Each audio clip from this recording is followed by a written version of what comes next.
Hi guys, අයිබෝන් කියලා පිළිගන්නවා. ඔයාලා හැමෝම අදත් මගේ YouTube channel එකට වීඩියෝ එකට යන්න කලින් ඔයාලා හැමෝටම ස්තුති කරන්න ඕනි. මම මේ වීඩියෝ එක රෙකෝඩ් කරනකොට channel එක 5k subscribers achievement එක complete කරා. එහෙනම් අපේ මොද වීඩියෝ එක බලන්න. කලින් එපිසෝඩ් එක මම අවසන් කරේ ෂෝයන් පුරාණ සොහොනෙන් පිටත් වෙන්න හදනකොටනේ ගූ වංශයේ රාජධානියේ ඈත කඳු මුදුනක ගූ වංශයේ නායක ගුයුවන් සහ ලේයින් සහ යාන්ජින් ඇතුළු පිරිස අහස් දෙස බලා සිටියා. ගුයුවන් නායකතුමනි මොකක්ද වෙන්නේ? ලෙයින් පුදුමයෙන් ඇහුවා. මාස භාගයක කාලයක් දැන් අවසන්. ෂෝයන් දැන්වත් ආවේ නැත්තං හුන් වංශයේ එයාගේ තාත්තව මරලා දාවි. යාන්ජින් පැවසුවා. ගුයුවන්ගේ නල්ල රැලි වුණා. ස්වර්ගීය සොහොන් ගැබේ මාවත සම්පූර්ණයෙන්ම වැසිලා ගිහින් තිබ්බේ.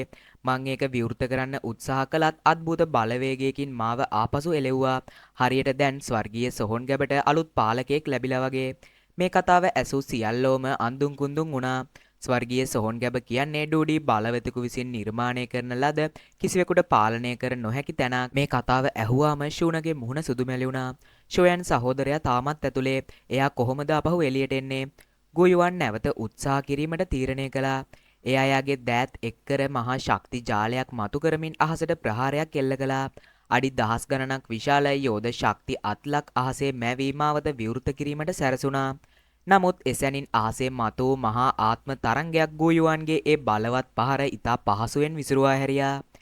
මේ සිදුවීම දුටු සෑම දෙනාම ගල් ගැහුණා. ගුයුවන් කියන්නේ ලෝකෙ සිටින බලවත්ම මිනිස්සු දෙන්නගෙන් කෙනෙක්. ඔහුගේ එක් ප්‍රහාරයක් මේ තරම් සරල ලෙස නතර කරන්න පුළුවන් කාටද? මේක ආත්ම ශක්තියක් නේද? ඒත් එක කොහොමද වෙන්නේ? ලෙයින් සහ යාන්ජින් විස්මෙන් කෑ ගැහුවා. ගුවංශයේ වැඩිමහල්ලන් තිදෙනා වහාම යුද සංඥා නිකුත් කරමින් සියලු බලවතුන්ව සූදානම් කළා. කවුද අద్භූත බලවේගය? මේ ගූවංශයයි අපි ආවේ අපේ කෙනෙක්ව රැගෙන යන්න මිසක් සටන් කරන්න නෙවෙයි. කූදාවෝ වැඩිමහල්ලා අහස් දෙස බලා කෑ ගැසුවා. එසැනින් අහසේ තිබූ මාවත විවෘත වූ අතර සියල්ලන්ගේම දැස් ඉදිරිපිට එක් රුවක් සෙමෙන් ඉදිරියට ආවා. මාව පිළිගන්න මේ තරම් ආයුධ සූදානම් කරලා තියන්නේ ඇයි? ඒ රුව සිනාසෙමින් ඇසුවා. ෂෝයන් හැමෝම මවිතෙන් ගල් ගැසුණා. ගූදාවෝ වැඩිහිටියා වහාම යාගේ පිරිසට සංසුන් වෙන ලෙස සංඥා කළා. නමුත් ගුයුවන්ගේ මුහුණේ තිබූ තැති ගැනීම දුටු විට ඔහුට යාගේ කතාව නතර කරන්න සිදු වුණා. ගුයුවන් ෂෝයන් දෙස බලා සිටියේ තියුණු බැල්මකින්. දැන් මගේ ප්‍රහාරයෙන් නතර කරේ ඔයාද? ගුයුවන් ෂෝයන්ගෙන් අහනවා. මේ ප්‍රශ්නය ඇසූ ෂූන යාන්ජින් සහ ලෙයින් ඇතුළු හැමෝම මවිතයට පත් වුණා. නමුත් ෂෝයන් දුන් පිළිතුර එයාලව තවත් පුදුමයට පත් කරා. ඒක බොහෝ දුරට ඔව්. ෂෝයන් මෙහෙම කියනවා. එම්පයර් මට්ටමේ ආත්මය? ඒක කොහොමද වෙන්නේ? විවෘතු මාවතින් සෙමින් පිටතටෙන ෂෝයන් දෙස ගුයුවන් ඇතුළු පිරිස බලා සිටියේ අදහා ගන්න බැරි බැල්මකින්. ගුයුවන් වැනි මහා බලවෙතුක පවා මෙහිදේ මවිතයට පත් වුණා. එම්පයර් මට්ටමේ ආත්මයක් කියන්නේ සැබෑ ඩෝඩී මට්ටමක් තරම් භයානක නොවුනත් එය එම උත්තරීතර මට්ටමට ඊටාම සමීපයි. යාන්ජින් සහ ලෙයින් වැනි තරු අටේ ඩූෂන් බලවතුන්ගේ ආත්මයන් පවා තවමත් රැඳී සිටින්නේ ස්වර්ගීය මට්ටමේ පරිපූර්ණත්වයේ. ඔවුන්ට පවා ළඟා වෙන්න බැරි ඒ උත්තරීතර මට්ටමට මාස භාගයක් වගේ පොඩි කාලයකදී ෂෝයන් ළඟා වුණේ කොහොමද කියලා යාලා හැමෝම හිටියේ ගොඩක් පුදුමෙන්. මුළු පරිසරයේ වටාම දැඩි නිහඬතාවයක් ඇති වුණා. ෂෝයන් සෙමෙන් හිස වැනුවා. පිටත ලෝකයේ මාස භාගයක් ගත වුවත් ස්වර්ගීය සොහොන් ගැබේ වසර දෙකක කාලයක් Taman අසීමිත ආත්ම ශක්තියක් මැද පුහුණුව ලැබූ බව ඔහු දැන සිටියා. ඔයා මේක කළේ කොහොමද? යාන්ජින් ඇහුවේ යාගේ තොල් ලෙවකමින්. ඔවුන් වසර ගණනාවක් තිස්සේ උත්සාහ කළත් තවමත් ඉන්නේ ෂෝයන් කලින් හිටපු මට්ටමේ. එයාලටවත් ෂෝයන්ගේ දැන් මට්ටමට එන්න පුළුවන්කමක් තිබ්බේ නැහැ. මට මේ වගේ තත්වයකට එන්න පුළුවන් වුණේ ෂෝෂුවන් මුතුන් මිත්තා මට ලබා දුන් මහා දායාදයක් නිසා. ෂෝයන් කෙටියෙන් පිළිතුරු දුන්නා. ඒ නම ඇසූ සැනින් යාන්ජින් සහ ලෙයින් මවිතයටපත් වූ අතර ඔවුන්ගේ මුහුණුවල මලානික සිනහවක් ආවා. වරක් මුළු මහද්වීපයේම සිටි බලවත්ම පුද්ගලයා වූ ෂෝෂුවන් මියගොස් වසර දහස් ගණනකට පසුවත් මෙවැනි මහා ප්‍රාතිහාරයක් කරපු එක ගැන එයාලගේ හිතේ ලොකු ගෞරවයක් තිබ්බා. ෂෝෂුවන්ට ආපහු පණ දෙන්න ක්‍රමයක් තියෙනවද? ගුයුවන් සංසුන්ව ඇහුවා. ෂෝයන් මොහොතක් නිහඬව සිට එයාගේ හිස වැනුවා. මුතුන් මිත්තාගේ ඉතිරිව තිබූ ආත්ම කොටස සොහොන් ගැබ තුලදීම වාෂ්ප වුණා. ඔහු පහත් හඬින් පැවසුවා. ගුයුවන් සුසුමක් හෙළුවා. ෂෝයන්ගේ ආත්මය මෙතරම් ඉහළ මට්ටමකට ඒම පිටුපස ෂෝෂුවන්ගේ අවසාන පරිත්‍යාගය ඇති කියලා එයාට වැටහිලා තිබ්බා. ගුයුවන් සහ ෂෝෂුවන් අතර පැරණි මිතුදුමක් මෙන්ම තරඟයක්ද තිබ්බා. ෂෝවංශයේ නායකයා නොවුනේ නම් ඔවුන් දෙදෙනා ලොව හොඳම මිතුරන් වෙන්න තිබ්බා. නමුත් වංශයේ ආරක්ෂාව සෑම විටම එයාලට එදෙන්නගේ මිතුරුකමට වඩා වැදගත් වුණා. හෙට තමයි හුන් වංශය ලබා දුන් මාස භාගයක කාලය අවසන් වෙන්නේ. ගුයුවන් ෂෝයන් දෙස බලමින් පැවසුවා. ඔයාගේ සැලසුම කුමක්ද? වෙන මොනවා කරන්නද? මගේ පියා වෙනුවෙන් මට වෙනත් මාවතක් නැහැ. ෂෝයන් අසරණව හිස වැනුවා. මොකද ෂෝයන් මේ ගමන පටන් ගත්තේ කවදා හරි එයාගේ තාත්තව බේරගන්නවා කියන අරමුණින්. ලෙයින් සහ යාන්ජින් එකිනෙකා දෙස බැලුවා. ෂෝයන් සතු පුරාණ ජේඩ් කැබැල්ල ෂෝ වංශයට අයිති එකක් නිසා එය පාලනය කිරීමට ඔහුට පරිපූර්ණ අයිතිය තිබ්බා. ඒ විතරක් නෙවෙයි. දැන් ෂෝයන් සිටින්නේ ඔවුන්ටත් වඩා ඉහළ ආත්ම මට්ටමක බැවින් ඔහු තවදුරටත් කුඩා දරුවෙකු විදිහට සලකන්න බෑ කියලා එයාලා දැනන් හිටියා. එම්පයර් මට්ටමේ ආත්මයක් ඇති ෂෝයන් සමග සටන් කරන එක එයාලට පවා අමාරු වෙනවා කියලා එයාලා දැනන් හිටියා. එහෙමනම් අපි හෙට උදේ පිටත් වෙමු. ගුයුවන් බැරෑරුම් ලෙස පැවසුවා. අපේ වංශ තුනේම බලවතුන් ඔයත් එක්ක එනවා. ඔයාගේ පියාව ආරක්ෂිතව ඔයාගේ අතට ලැබුණු සැනින් අපි පහර දෙනවා. මොනවා වුණත් අර ජේඩ් කැබලි ටික හුන් වංශයට සම්පූර්ණ කරන්න ඉඩ දෙන්න බෑ. ඒක අපි විනාශ කළ යුතුයි. හුන් වංශයේ ජේඩ් කැබලි 8ම එකතු කර පුරාණ අධිරාජ්‍යයාගේ සොහොන් ගැබ විවෘත කළහොත් හුන් වංශයේ නායක හුන්ටියන්ඩි අධිරාජ්‍යයා ඩූඩි මට්ටමට පත් වෙන්න තියෙන අවස්ථාව වැඩි. එවිට මුළු ලෝකෙම සිටින සියලුම සන්දානගත හමුදාවන් පවා ඔහුව නැවැත්වීමට ප්‍රමාණවත් වෙන්නේ නැහැ. ෂෝයන් එයාගේ හිස වරනවා. වංශ තුනක් තමන් සමග සිටීම ශක්තියක් වුවත් හුන් වංශයේ නායකයා සහ හිස් බව ගිලින්නා ඒ කියන්නේ වොයිඩ් සොලොයින් ෆ්ලේම් එක වගේ බලවතුන් සමග සටන් කිරීම ලේසි දෙයක් නෙවෙයි කියලා යන් හොඳින්ම දැනන් හිටියා. එදා රාත්‍රියේ ගූ වංශයට හොඳින් හදේලිය වැටලා තිබ්බා.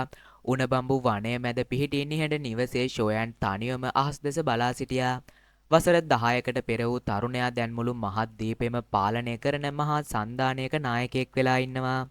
නමුත් ඔහු මේ තරම් දුරක් පැමිණියේ එකම එක බලාපොරොත්තුවක් ඇතිව. ඒ තමා එයාගේ වසර ගණනාවකින් නොදුටු පියාව බේරගන්න. තාත්තේ අපි හෙට මුණ ගැහෙමු. ෂෝයන් එයාගේ අතේ ඇති ජේඩ් කැබැල්ල පිරිමදමින් මිමුණුවා. Taman දක්ෂතාවයක් නැති කුණු ගොඩක් ලෙස මුළු නගරයම සමච්චල් කර කාලයේ පවා තමාගේ පියා ෂෝෂාන් Tamanට දැක්වූ ඒ අසීමිත සෙනෙහස යන්ට කවදාවත් අමතක කරන්න බැහැ. මොකද සියලු නින්දා අපහාස මැද ෂෝයන්ට ශක්තියක් වුණේ එයාගේ පියාම විතරයි. ෂෝයන් අයියේ මෘදු කටහඬක් සමගින් ෂූන පැමිණ ෂෝයන්ව වැළඳගත්තා. ඇයගේ රූමත් මුහුණ සඳ එළියෙන් තවත් දීප්තිමත් වුණා. ෂෝ මාමා ඔබේ වර්තමාන ශක්තිය දුටුවොත් එයා ගොඩක් සතුටු වේවි. ඔහු ෂූනව සිපගෙන පපුවට තුරුල් කරගත්තා.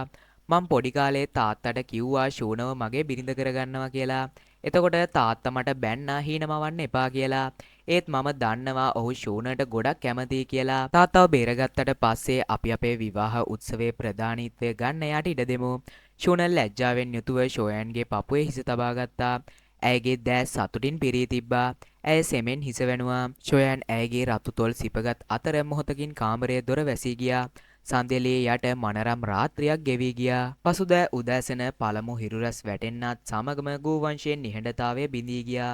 අහස පුරා මහා වේගයකින් පියාසර කරන බලවතුන්ගේ හඬ ඇසෙන්න පටන් ගත්තා.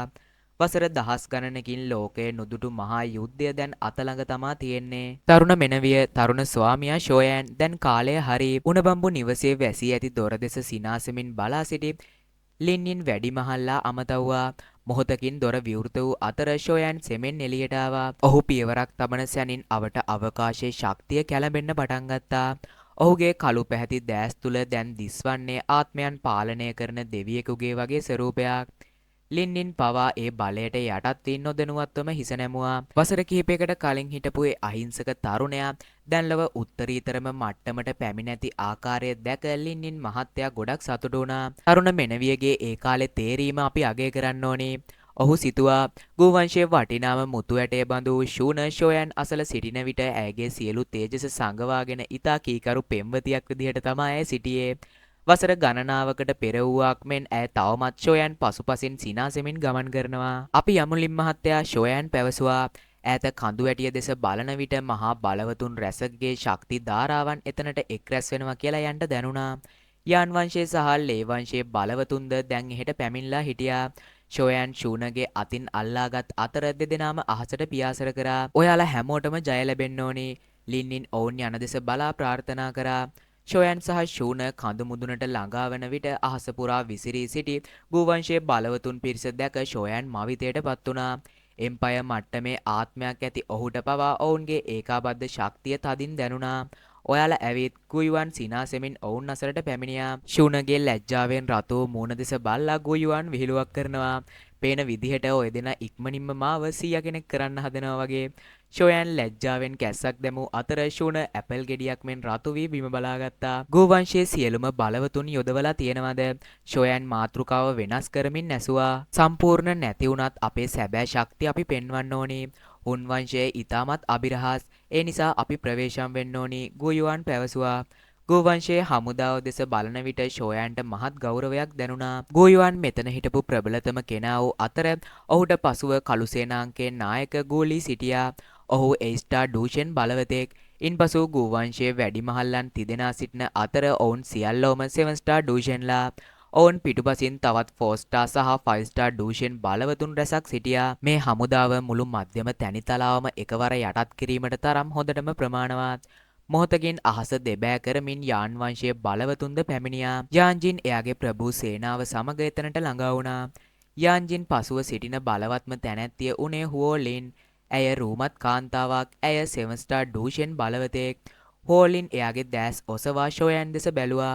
ඇය පුරාණ කාලයේ සිට පැවතෙන ආත්මීය වසඟ කිරීමේ ශිල්පයක් රහසින් ෂෝයන් වෙත යොමු කරා.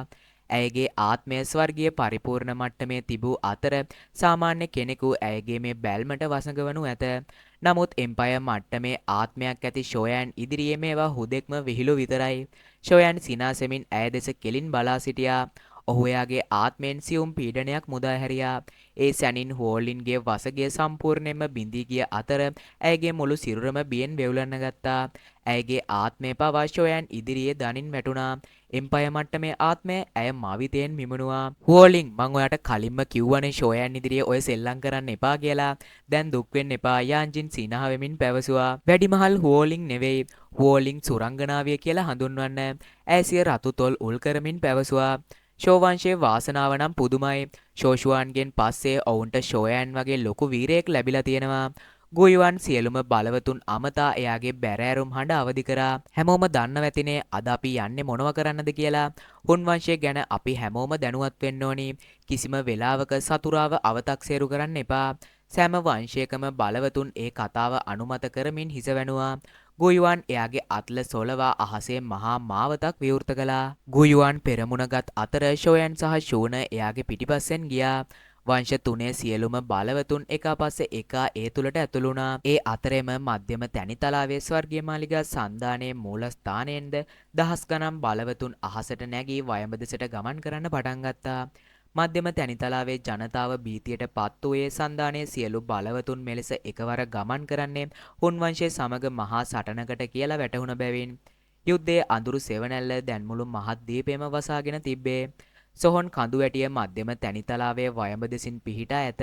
අද වන විට බොහෝ දෙනෙකුට මෙය හුදෙක් නොහුරු තැනක් වුණත් පුරාණ වංශවල වැඩිහිටියන්ට මේක අමතක නොවන තැනක්. මොකද කිව්වොත් අතීතයේදී හුන් වංශය සහ ෂෝ වංශය අතර මහා යුද්ධය ආරම්භ වුණේ මෙතනින්. ඒ යුද්ධය මුළු මහද්වීපෙම වෙවුලවන්න සමත් වුණා.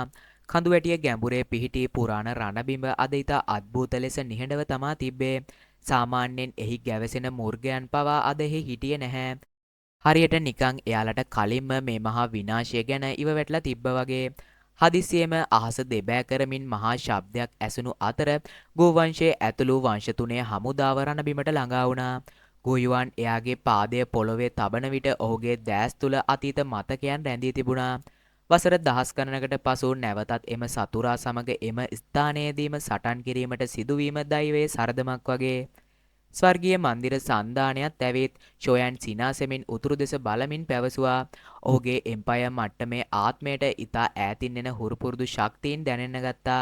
මොහොතකින් අහස වසාගෙන මහා සේනාවක් පැමිණි අතර එහි ප්‍රමාණය වංශ තුනේ හමුදාවට නොදැවෙනු වුණා. යාෝචෙන් ගුරුතුමා පෙරමුණගත් අතර ඔහු සමග කායලින්, ෆේරි සහ ෂෝචෙන් පමණක් නොවේ. පිල්ටව එකේ පැරණි මුතුන් මිත්තා සහ ෂෙන්නොන් වැඩිමහල්ලාද ඇවිල්ලා හිටියා. ෂෝචෙන් ෂෝයන් අසලට පැමිණ ඔහුගේ මුහුණ දෙස බලා සෙමෙන් සිනාසුණා. ඔබ හොඳින් නේද? එයා ඇහුවා. ෂෝයන් එයාගේ වංශයෙන් මුතුන් මිත්තෙකු බඳ වූ ෂෝචෙන්ට ගෞරවයෙන් සංග්‍රහ කරා. ඔහු ෂෝෂුවන්ගේ අවසානය ගැන පවසා ඔහුට තවදුරටත් වේදනාවක් දීමට අකමැති වුණා. ඒ නිසා පුරාණ සොහොනේ විච්ච දේවල් ගැන ෂෝයන් කිව්වේ නැහැ. එතනින් මනරම් සුවඳක් පැතිර ගිය අතර කායලින් ඔහු අසලට පැමිණියා. ඇයගේ තරමක් කෝපාවිෂ්ට බැල්ම දැක්කට පස්සේ ෂෝයන් එයාගේ නාසය පිරිමැදමින් සෙමෙන් සිනාසුණා. කයිලින් සහෝදරිය, ෂෝෂා හොඳින් ඉන්නව නේද? ෂූන සෙමෙන් ඇසුවා.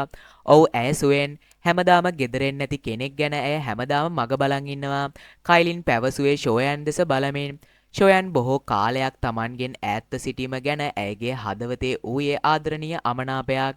ඔබේ තුවාල දැන් හොඳයිද? ඇය පසුව මෘදු ලෙස ෂෝයන්ගෙන් අහනවා. ඔව් සම්පූර්ණයෙන්ම සුවයි ෂෝයන් පැවසුවා.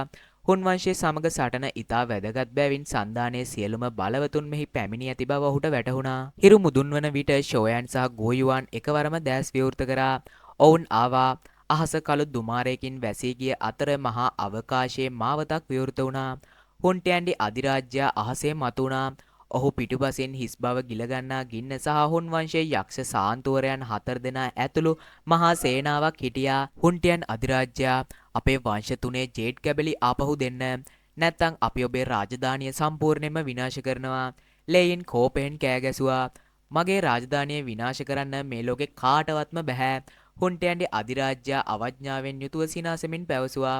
පසුව ඔහු ෂෝයන් දෙස බලා මෙහෙම කිව්වා. මොකද දැන් ඔබේ තීරණය ජේඩ් එක දීලා තාත්තව බේරගන්නවද? එයා ඇහුවා. මගේ පියාව මට දකින්න ඕනි ෂෝයන් දැඩි ලෙස පැවසුවා. හුන්ටයන් අධිරාජ්‍යයා අතසෙලවූ සැනින් අහසේ කළු දුමාරය මැදින් දම්වැල් ශබ්දයක් ඇහුණා. කළු මීදුමෙන් සැදුණු දම්වැල් වලින් බැඳුණු වයෝවෘද්ධ රුවක් අහසේ මතුණා. එහෙනම් යාළුවනේ අදට මං කතාව මෙතනින් අවසන් කරනවා. 5K ගහන්න උදව් කරපු ඔයාලා හැමෝටම ගොඩක් ස්තුතියි. එහෙනම් ඉක්මනින්ම හම්බෙමු. අදට ගිහින් එන්නම්. ඔයාලා හැමෝටම සුබම සුබ දවසක්.